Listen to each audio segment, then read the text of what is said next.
We got to sail on the Disney Fantasy, and we're laying out our best and worst of the Disney Cruise Line fourth ship in the fleet. Do you think Mustard Drill is going to be best or worst? Well, we'll tell you today on Diz Unlimited's DCL Show. Jimmy, start the countdown.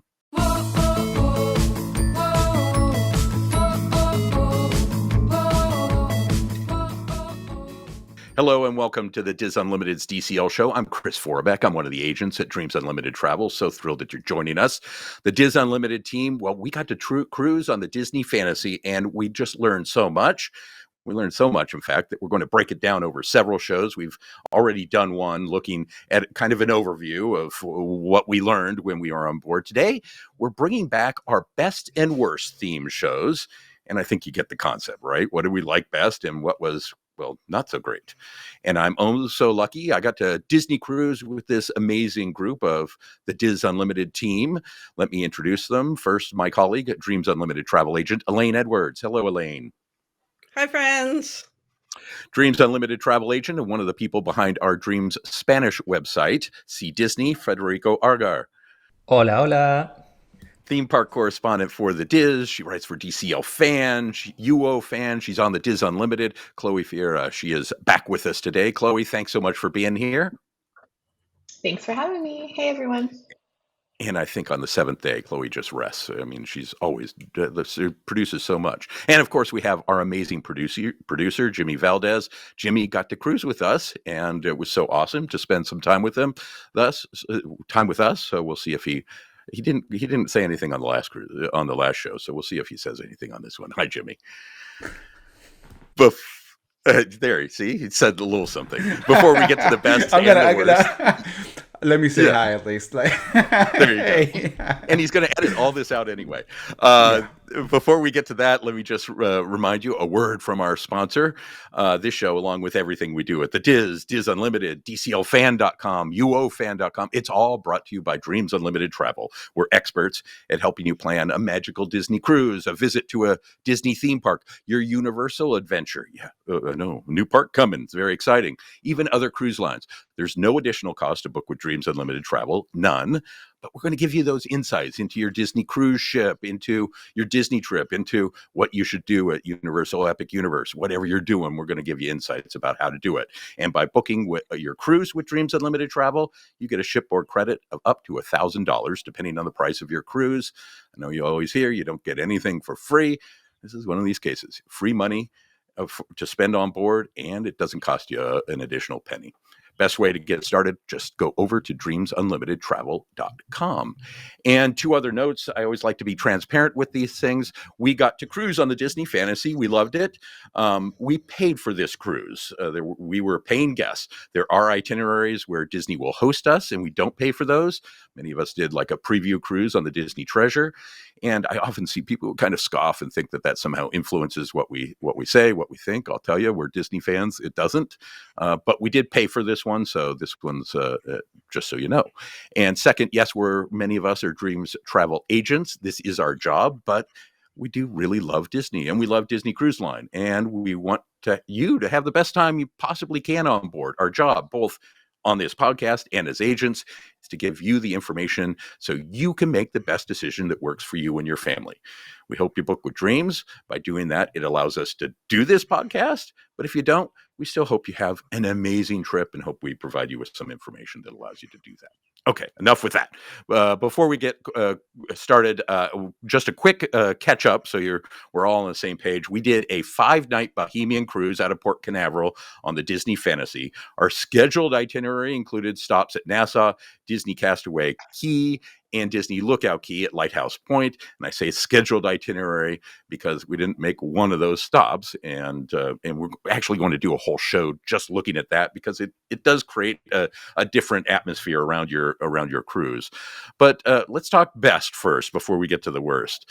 Elaine, what was on your best list? What did you, as you look back on our time on the Fantasy, what topped your best list? I can say that our waitstaff at our dinners is the best waitstaff I have had on Disney Cruise Line, maybe in all of my cruises that I've ever been on. It's certainly in the last several For sure. I felt like the last several cruises that I've taken, the wait staff, either the two of them don't get along with each other and they're annoyed with each other, or I never see them, or our glasses are unfilled, or they're just not really personable, that kind of thing. These two that we had, they were absolutely bending over backwards completely for us. Plus, they were interacting with us the whole time. We were talking, we were joking around, we were having fun. I mean, they really made our dinners so much more enjoyable. And I mean, I made sure that I went to their manager and I told them all of this because I wanted him to know as well that this really did just really make our cruise so much more enjoyable. So It does really make your cruise that much. They were exceptional. I'm going to even broaden that out a step. I thought the staff generally on board this ship were just exceptional. I know our stateroom host, sometimes I'm picky, and sometimes he'll clean it in ways that he just did a miraculous job of making sure our stateroom was clean and neat and tidy, but not moving stuff. So I'm having to search for it. He was exceptional. I thought from top to bottom, I don't think I ran into anybody who wasn't pleasant to be around. And Chloe, staff overall, did you end up on your best or worst list? I mean, the dining team stands out. Kanya was just exceptional. And I talked to her at the end of the cruise, and she has put in a request to go onto the Destiny. And I'm hoping I get to see her again later this year when that ship debuts. And then Romain was our assistant beverage server, and he was fantastic as well.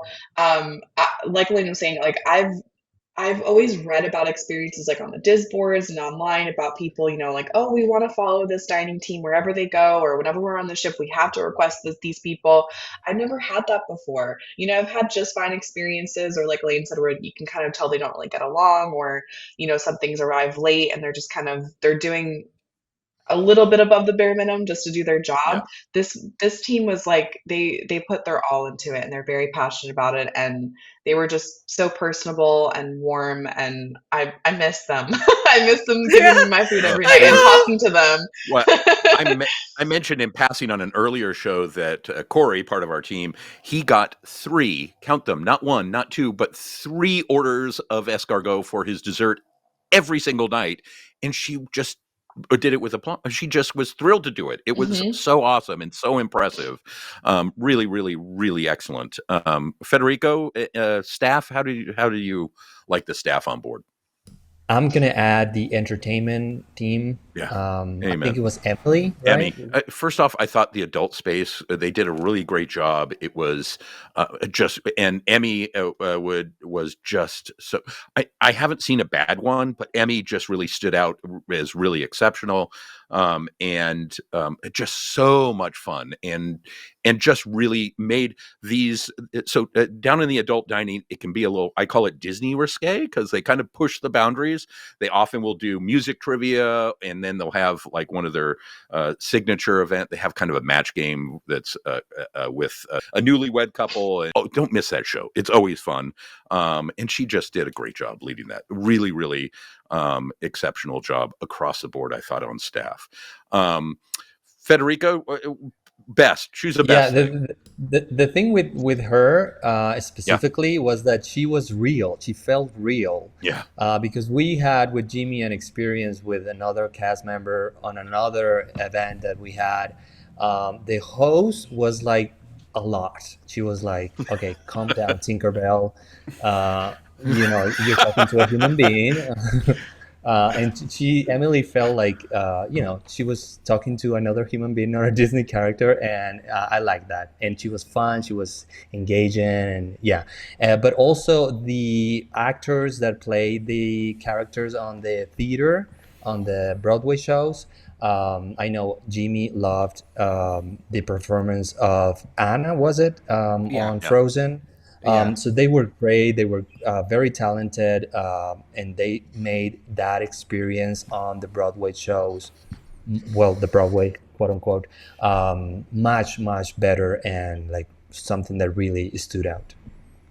Yeah. And I I think am down sometimes people, to add calm yeah, down Tinkerbell to my vocabulary because I was sitting here that's cracking up right. after you said that. Right, we're all going to take that one away, right? Yeah, I thought the shows were just all the actors in the shows were just really, really good. And sometimes people forget that they don't do the show, don't miss the shows on board. They're really, really special. Oh, I wanted to go back to just quickly a pro tip around your dining team. If you have a particular dining team, you can ask, and we can try and request them. They move around some, so we can't always do it, but we can certainly put that in when you get your list of tips at the end, and they'll give you these forms. At the top will be your stateroom host, your dining team will all be listed there and their names. I always take a picture of that. And so save it because I'm terrible with names. I barely remember my own name.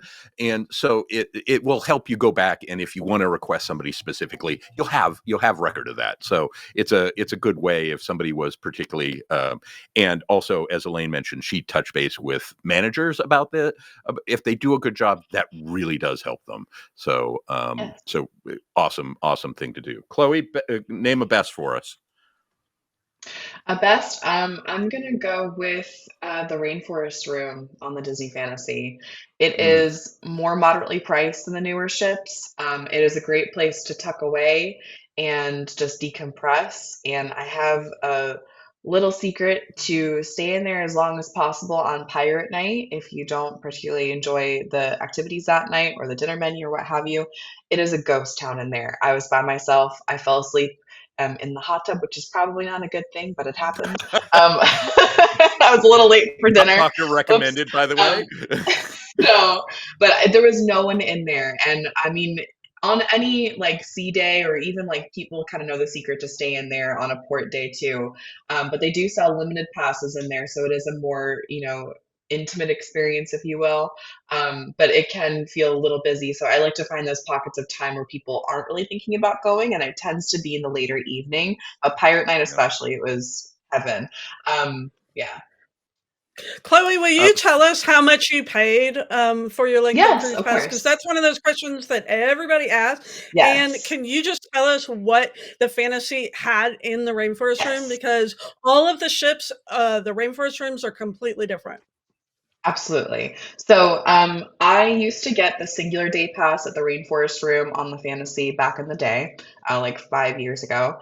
And when I inquired about purchasing a 1 day pass, they said that they weren't offering that. They were only offering the 5 night long voyage pass, which was 119 flat. That was the entire price for it. So for all 5 days, it was 119. They said they will have singular passes on a first come, first served basis on port days, but you would have to go to the spa front desk and inquire about that. So I'm not sure. I think it was $37 for the singular day pass. But at that point, I was just like, no, I'm going to come here as much as I can. So let me just get the voyage long one. Good for And you. so the Rainforest Room on the Fantasy includes a series of aromatherapy showers. They have like different water features like mist, there's waterfall, rainfall showers, there's hot and cold levels, there's like peppermint and um, uh, I don't know, just like different like customized aromatherapies that they add to each of the ones. So there's like a rainforest shower that has mist and some like tropical smells. There's There's even a a cold lot. one that's cold water, and which is kind of Mhm. invigorating after you've been in a steam room for a little. Yes. You get And that's what I was very thankful for, because the one on the Treasure, in comparison, has pretty much the same offerings, except they have a Frigidarium now, which is just like a giant cold box that you can sit in after being in all these hot saunas. So I found a nice relief in the cold mist shower on the Fantasies Rainforest Room. So it has those showers. It has a dry infrared sauna, which has a gorgeous floor to ceiling glass window out to sea. So you can just sit in there and stare out to the ocean. There's a hammam, like steam sauna with cold water coming out of sinks, but it is a very hot sauna. And then there's a plain old steam sauna as well. And then the outdoor area has 2 hot tubs. So there's an additional 2 hot tubs in the area that you can take advantage of. And they're kind of like these plunge layouts, so you're like forced to lounge back and relax, hence me falling asleep. And then within that area, there are the infamous warmed ceramic tile loungers, which is also a place where a lot of people nap. You'll hear some snoozing in there, I'm sure. So bring your headphones if you'd like. And then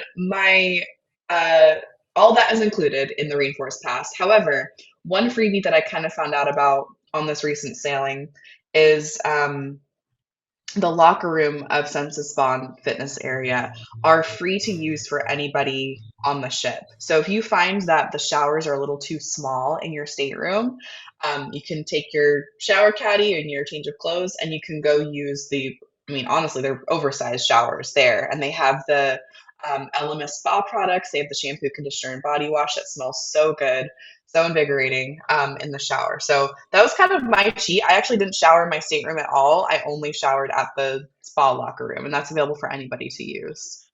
You are fancy. Wow. I'm going to follow you. I'm taking notes and doing whatever Chloe does is what I'm doing. Federico, give us a best. Sorry, Federico's internet died. So okay. Oh no. All right.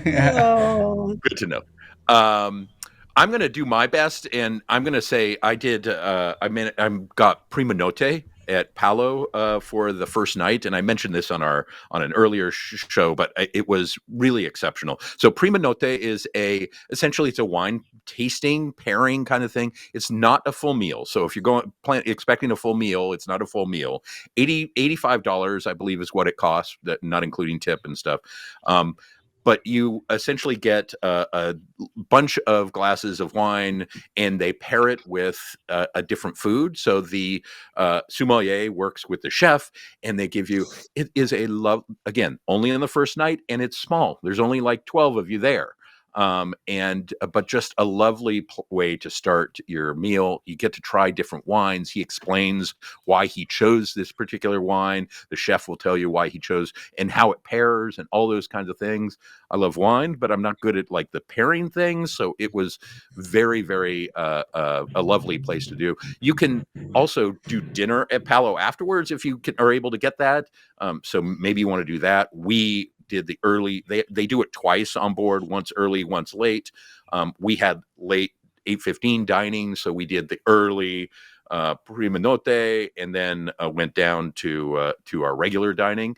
But a bunch of different ways to do it, but I'd never done it before. I'm going to do it again. It's really I put that on my best list. Really, really loved it. Let's go through a round of worst, and Elaine, I'm going to have you start. Give me a worst.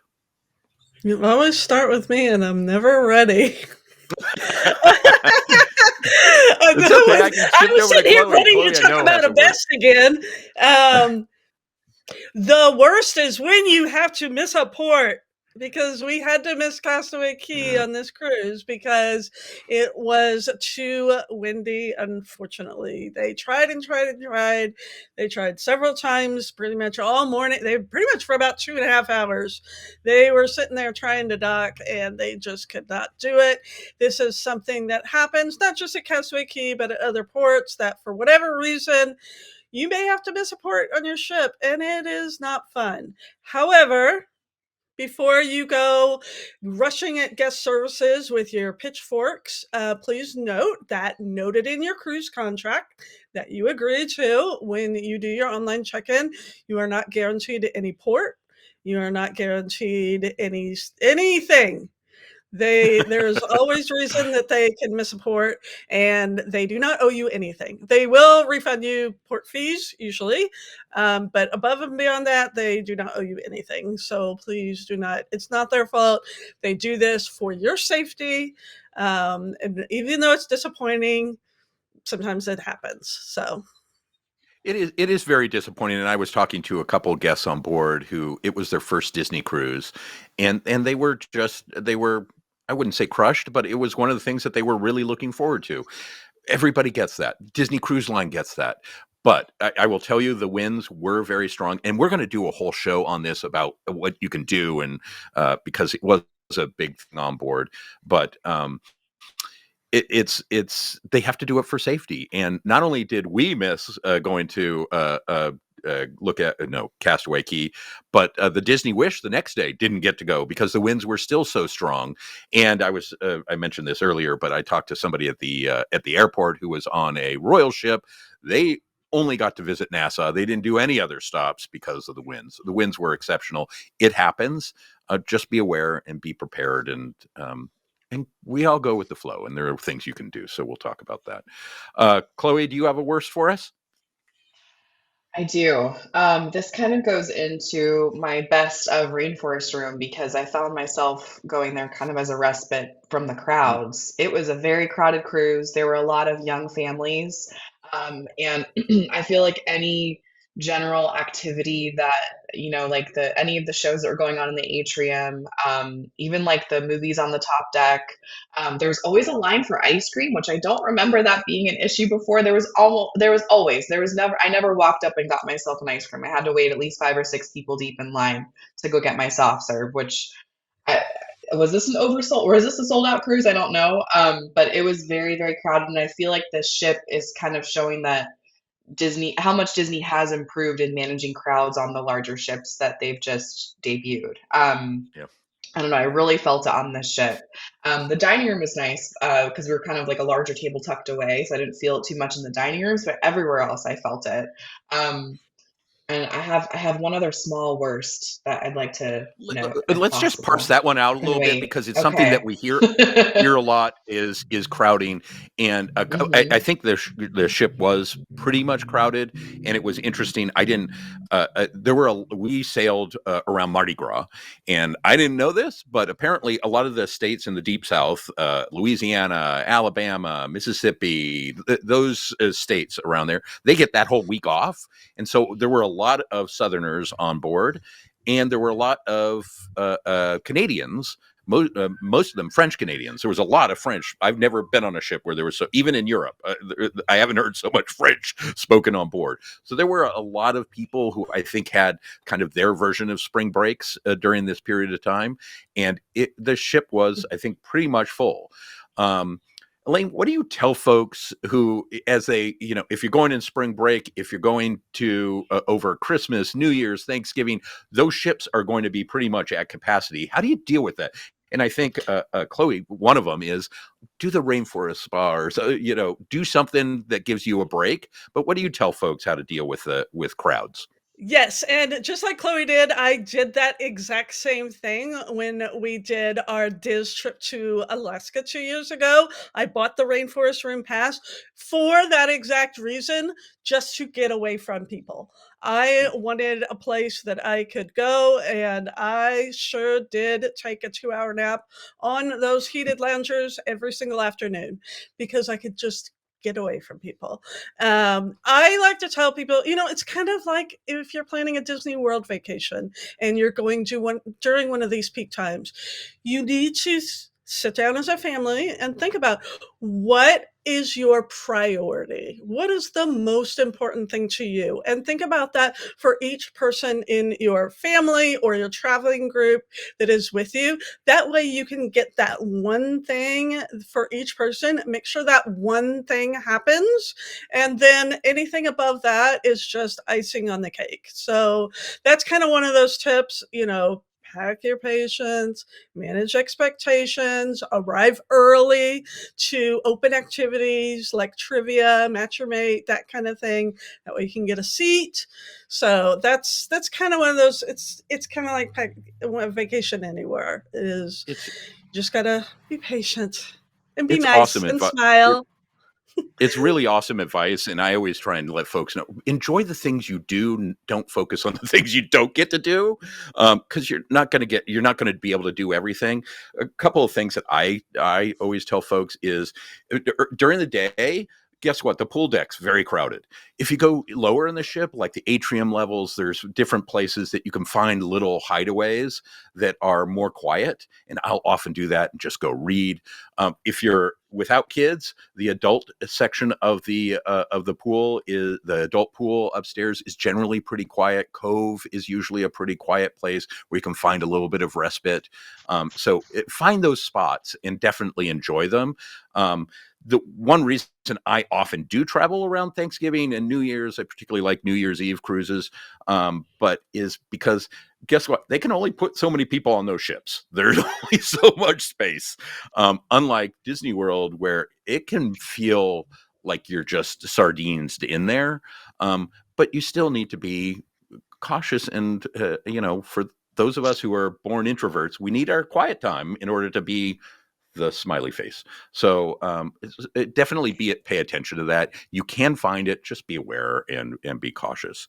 I'm going to do one of my worst things, which is and it's more, I think, a missed opportunity, which is the Enchanted Garden, which is the one of the 3 rotational dining locations.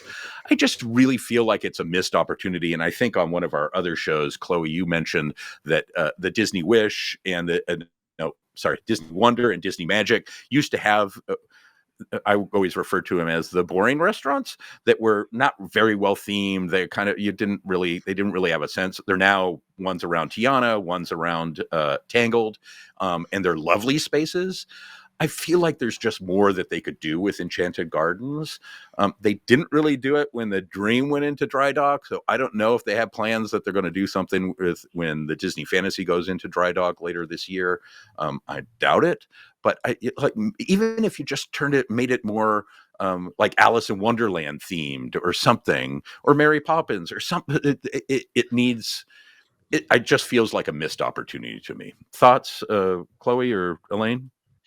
No, I agree, absolutely. It's funny because the kids' plate, I noticed on Owen's plate, anytime we were at Enchanted Garden, it has flowers and a bread and butterfly from Alice in Wonderland on the plate, and it's meant for that restaurant. So there's like little hints to Alice in Wonderland. I know it's like themed to Versailles and everything. But I caught Fetty. It was like, I think the first night we were in there, he was like, "Oh, are the characters coming out tonight?" I think he kind of like, you kind of assume there's somebody that's going to come out here, right? To kind of Right. plus it up. It also feels very like Princess and the Frog. I would love to see, like, I don't know, like Ray the Fireflies, Yeah. just like it could just be themed to him with like twinkling fireflies around and maybe a little bit more Bayou inspired of a menu. Maybe Tiana could just come out and walk through the restaurant really quick or something like that. It doesn't have to be a full on show, but just something to kind of insert some more character into it because it is a little too, I don't know, just doesn't feel very Disney in there. And now Yeah. that It's a little we've been bland. spoiled with, what's that? It's a little bland, right? It is, yeah, it is a little bland. And Yeah. I remember when I first experienced the Dream and the Fantasies, the little flowered pendant lights that open up halfway through dinner, and everybody's like, Yeah. "Oh, wow, that's so cool." And now that we have, like, Theater in the Round style Frozen and Coco and Lion King coming soon, it's like, whoop-de-doo. Like, these little flower lights are the big show moment. It's kind of funny. Yeah, I'd love to see that changed up. I'm hoping if it doesn't happen this dry dock, then it's happening for both ships fairly soon because that Yeah. one's the weakest link. And I think we had that restaurant 2 or 3 times on our rotation, so Yeah. We had it a we bunch of got to know it times. quite a bit. Yeah. Yeah. You said you had another worst. Go ahead and throw that I in. did. So this goes into my dry dock wishes. I hope that they get new carpeting throughout because I feel like the carpet on the Fantasy could be better themed because it's an element of detail that the Imagineers, put into the overall immersive setting of the atrium, of the hallways, of the elevator bays. I feel like those could really be plussed up. And then specifically on our deck 6 aft, there was a smell of sewage that was constant throughout our voyage. Every time we walked back to our stateroom, it smelled like someone went to the bathroom on the carpet and just left it. And once in a while, they would put some fans on in the hallway, just like sitting there, which also doesn't look that pleasant. Just kind of blowing it away and drying it. I don't know if there was had a wet carpet issue or what it was, but they're clearly having some kind of sewage line issue specifically on that deck. I didn't smell it too much elsewhere, but because our stateroom was there and we smelled that coming in and out of our stateroom, it was not pleasant at Ew. all. So I'm hoping that Yeah. that's fixed soon. Yeah. Yeah. Ooh. Yeah. Yuck. Ew, gross. Elaine, did you have another best or worst? Yeah, so here's the thing that I find this is kind of across the board on all Disney ships, unfortunately, is when you think of booking an appointment in the spa, you think of this is my chance to relax, get away from everything. And they pretty much spend the entire time trying to sell you the products and upsell you and that kind of thing. And it was kind of funny because I booked a pedicure for this sailing, and this is the first time I have booked a pedicure on any Disney ship. I've been in there for several different of the massages and that kind of thing, but I did pick a pedicure, and it was interesting because it was just, I know a lot of people talk about the fire and ice pedicure and manicure. It wasn't anything that was offered when I went into book. It just said pedicure. So, and it was $69. And so I booked that and went in there. And first of all, I had to wait like half an hour before they were even like ready, because I guess they were running behind. I don't know. But I had to wait for a while, and she got me in the chair and she used the line. She said, "You booked the fire and ice, right?" And I said, "No, I just booked a regular pedicure." And she said, "You want the fire and ice?" I said, and I didn't know what the difference was. And it was kind of one of these, like, "You want the fire and ice, right?" And I said, "Okay." So she took my little paper that you fill out when you get there with all of your ailments so that they can target you and upsell you. Just don't put anything on it. Just say you are perfectly healthy. And she wrote fire and ice, that it was going to be $89 plus 18% gratuity, had me sign it. Okay, it was fine. I knew she was upselling me, fine, whatever. I'd never done it. I wanted to experience it because everybody talks about it. So it was, it was a lot going on because, you're sitting in the massage chair, and she actually put stuff around my eyes even, that was like this cooling gel. And she did all of these different lotions and things, and she was using them on other parts of my body that she saw like that I had a bruise on my arm, and so she was using the lotion. She said it would take away the bruise and whatever. The whole time she's selling me on every single product that she's using, and she just kept saying, "Now when you get back to the room tonight, you can use this, and this is what you're going to use it for." And it was the entire time was selling me. The next person that came in, sat down in the chair next to me, different lady, sat down, said the exact same line. She said, "You booked the fire and ice one, right?" She said, "No, I just booked a regular pedicure." And then she's like, "Well, you want the fire and ice, right?" Wrote it on her paper, had her sign it. So this seems to be the line that they use to upsell you another $20 immediately on the spot. And then whatever products on top of that. And that's not my personal experience, or that's not my personal idea of what relaxation is. When I go to a spa, I just want to sit there and nobody talk to me and let me relax. And so it's a little bit stressful, especially if you're a non-confrontational person, which I kind of am. Like, I can't say no when they are confronting me. I'm just like, okay, whatever. So Yeah, and I'm kind of surprised that they don't offer the specific fire and ice. Like, you should be able to book what you want, and they took that off, and I'm not sure why. It doesn't make sense, and it does create those.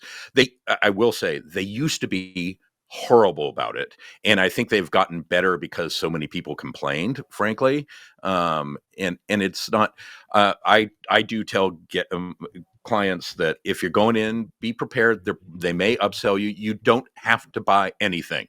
No is a perfectly okay response to them. You don't have to do anything. But it does. I agree with you. Even if you're, confrontational or non-confrontational, it's not fun, and it's not the way the experience is supposed to be. So it's 1,000% agree with you. I wanted to bring up, Chloe, did you have anything to add on that? No, I haven't personally booked any actual spa services at Senses Okay. Spa. So I used to work at a spa, so I'm spoiled with the rates and service quality I used to get. So Yeah. I'm sorry that Elaine had that experience, because that's not fun, especially paying that much money. Can I ask, how much was the regular pedicure that you had originally booked? Like, how much more of an upcharge was it? So it was 16, it was either 69 or 64, I can't remember. And so then the Fire and Ace was 89. And then both of them, of course, they put the 18% gratuity on, so it came out to 105. Yeah, it's so much money for a pedicure. It's a lot. Right, exactly. Like if the 69 is actually, it's pretty on par for what you would find here. I've only done it a few times locally, and it's always been like between $60 and $80. And so for me, that $69 was on par. And so I said, okay, we'll do this one little treat while on board. Yeah. And the same thing, like I said, I've done massages on board, and it is the same kind of thing. They are upselling you on products to cure whatever ailments you can, as well as upsells during the actual massage. My very first time, I knew nothing. And so they are like, okay, do you want us to use the bamboo sticks? Okay. Do you want us to do paraffin on your feet? Okay. I just kept saying okay to everything. And then my partner's like, Elaine, your massage is $400 now. You need to stop saying okay. Like, so. I will say, and by the way, I got the eye cream too, and you can notice how lovely I look. And I ordered some to come home because I'm going to just look so much younger as a result. But I will say, and I don't know if you saw this, Elaine, but I think the spot where you have that pedicure is so lovely. You're sitting looking out towards the ocean or towards the water. And I remember one time I was on the Fantasy doing a 7-night cruise. And as I was just staring out into the water, I saw a whale jump as I'm getting my pedicure. And I'm like, okay, I'm done. I'm out. Like, this is pretty much perfect. So it's a lovely spot. I do wish they didn't, if they need to do that, or for whatever they need to do, figure out a better way. There's not, it's so unnecessary. I wanted to bring up a couple topics that aren't either best or worse. I think they're kind of in the middle or somewhere. And one of them is Wi-Fi. We always get questions about Wi-Fi. All of us got the Wi-Fi. Elaine, I used to always say Disney Wi-Fi was very expensive for horrible service. I think it has at least transformed a little bit. So the service isn't terrible. I did a Zoom call while I was on board, and it worked. So that was nice, but it's still very expensive. What's your take on Wi-Fi? Yes. For reference, we had a 5-night. I did the highest package, which was the streaming. Yep. I don't know if you could stream or not. I didn't try to stream anything, but and for the full 5 nights for one device, it was $175. But it was kind of one of these things. We were here for business. We needed it. I generally go live several times in the DCL fan Facebook group when we're cruising. So, and plus I have to take care of all of my clients as well. The only time that I had any issue was on Lookout Key.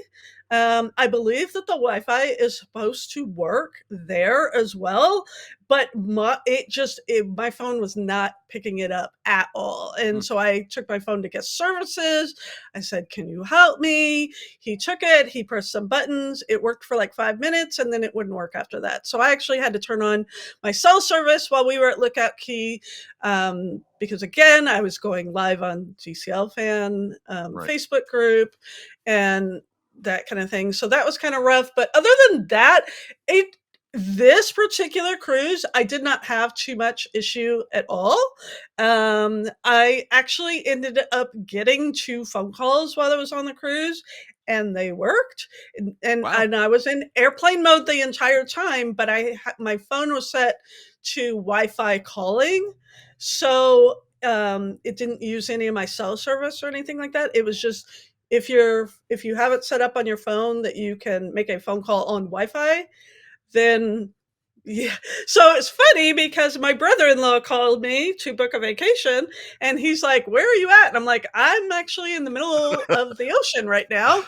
But he could hear me fine, and I also made a phone call to Disney Cruise Line to book some cruises for my clients, and they could hear me just fine. So I personally did not have any issues. I don't know how, like, maybe Chloe, maybe you know from Rhino if he was uploading any video, how that went for him. Yeah, it worked fine. I didn't really notice too much of a difference from the Treasures Wi-Fi, which was already an improvement on what Disney Cruise Line had before. There was like one evening, I think I was in like a busier area of the ship. It was like the top deck, and there were a lot of people up there, and I noticed it kind of slowed down a bit. And then to note, when you're on Lookout Key, there's a moment where you won't have Wi-Fi access when you first get off the ship, walk that pier, or ride in a golf cart, and then get on the tram until you're on the main part of Lookout Key. That's when the DCL Wi-Fi kicks again and with your package. So there's a little chunk of time when you get off the ship until you get to the main area that you won't have it, which is fine. You know, we can disconnect once in a while. But no, I didn't really notice any issues, to be honest. I was fine working on social media. I wrote articles, you know, within our websites. I didn't have any issues. And I paid for one, I got the non-streaming package. It was 5 nights. It was $130, which is still pretty pricey. But what was I going to say? Oh my goodness. Yeah, I I think it's a little lost bit my thought. expensive, but you know, again, I'm with Elaine. I had to take care of clients while I was on board, and so I was doing that. It did get a little slow on the day that we didn't visit Castaway Key because I think a lot of people took that as an opportunity to either check in with work or something like that. So it got a little clunky on that day. But I think they're using Starlink or something like that, and so Yeah, I I will do, I say, did, gotten I much did, better. I did want to say one thing because Chloe mentioned social media. I have found that on Disney Cruise Line, because one place, and I tell my clients this, that when I'm traveling, I'm very active in my stories on Instagram. That's where I kind of put, you know, our day to day. This is everything that we're doing. This is what we're eating. This is, you know, the tips, everything. And I've found that on Disney Cruise Line, I pretty much cannot upload any video to stories on Instagram. I'm only able to upload pictures because the videos will oh, sit there, even on this highest package, and they will just sit and sit and sit and Turn. sit and sit and sit and Yeah. sit. And either they never upload or they have to sit there all night before they upload. So that's the only no, downfall. I had no issues with uploading video, so I'm not sure, and I didn't get the streaming package again, so I had no issues uploading video stories, video posts. I was also going to say I never opt for the 2 or more device Wi-Fi. I always just use the singular device, and it's very easy to switch between the computer and phone. I know some people like I know Rhino kind of came across it where he would have benefited if he did purchase the two because he was uploading a video on his computer that was taking a little bit, and then he wanted to use his phone with Wi-Fi. So he had to kind of like organize that. But I've had no issue just like switching back and forth too. Yeah, Yeah, you can same, switch same, back and same, forth. same. Yeah. Yep. Awesome. Well, best and worst of the Disney fantasy. We're going to bring this in. Just a reminder, and I mentioned it earlier, we've learned so much on this cruise, as you can see. We're going to break it down even more. One of our colleagues, Hannah, brought her 3-year-old son, Owen, so cute, on board. We're going to talk to her about her experience. We're going to do a best and worst for Lookout Key. It's give it the best and worst treatment. So that's still to come here on the DCL show. With that said, we'd love for you to book with Dreams Unlimited Travel. Literally, it helps pay for what we do here. And I'll tell you, I was the Dreams client before I was a Dreams agent, so I get the value. The best place to start, dreamsunlimitedtravel.com. You will select Disney Cruise from that first page. Then you will be asked your itinerary, your cruise date. On the second page, at the very top, there's a pull-down menu of all the Dreams agents. Select one, or just have somebody help you. All of the Dreams team is awesome, so they'll be happy to help you. You can also reach out to Elaine. And Elaine, if they want to reach out, how can people get in touch with you? Easiest is my email. It's Elaine, ELAINE, at dreamsunlimitedtravel.com. I was getting ready to say Gmail for some reason. Yeah, I know. Woo! And you can find Chloe on the Diz Unlimited, of course, DCLfan.com, UOfan.com. And as we get into the final days of the Muppets, you may find her chaining herself to the Miss Piggy fountain in Hollywood Studios. So if you read that story on the Diz, that's it may be Chloe. Don't tell. Thank you for doing this, Chloe. And if you want to reach me, I'm Chris V at dreamsunlimitedtravel.com. Yes, we have a Chris, so I'm Chris V for Vorabek. Thank you all for joining us. A special thanks to our producer, Jimmy Valdez, and thank you. We really appreciate your being here. Depending on where you're watching, hearing, whatever you're doing, leave us a review. It really does help us. And like, subscribe, all those things. Apparently, there's something called the algorithms, and I don't fully understand it, but apparently it really helps. They tell me it's true, so it must be true. And if you have topics that you'd like us to cover, you can leave those in the YouTube comments or on our DCL. Elaine mentioned the DCL fan Facebook page. A lot of Disney people talking about their Disney cruise, so you can find that and leave thoughts for us there.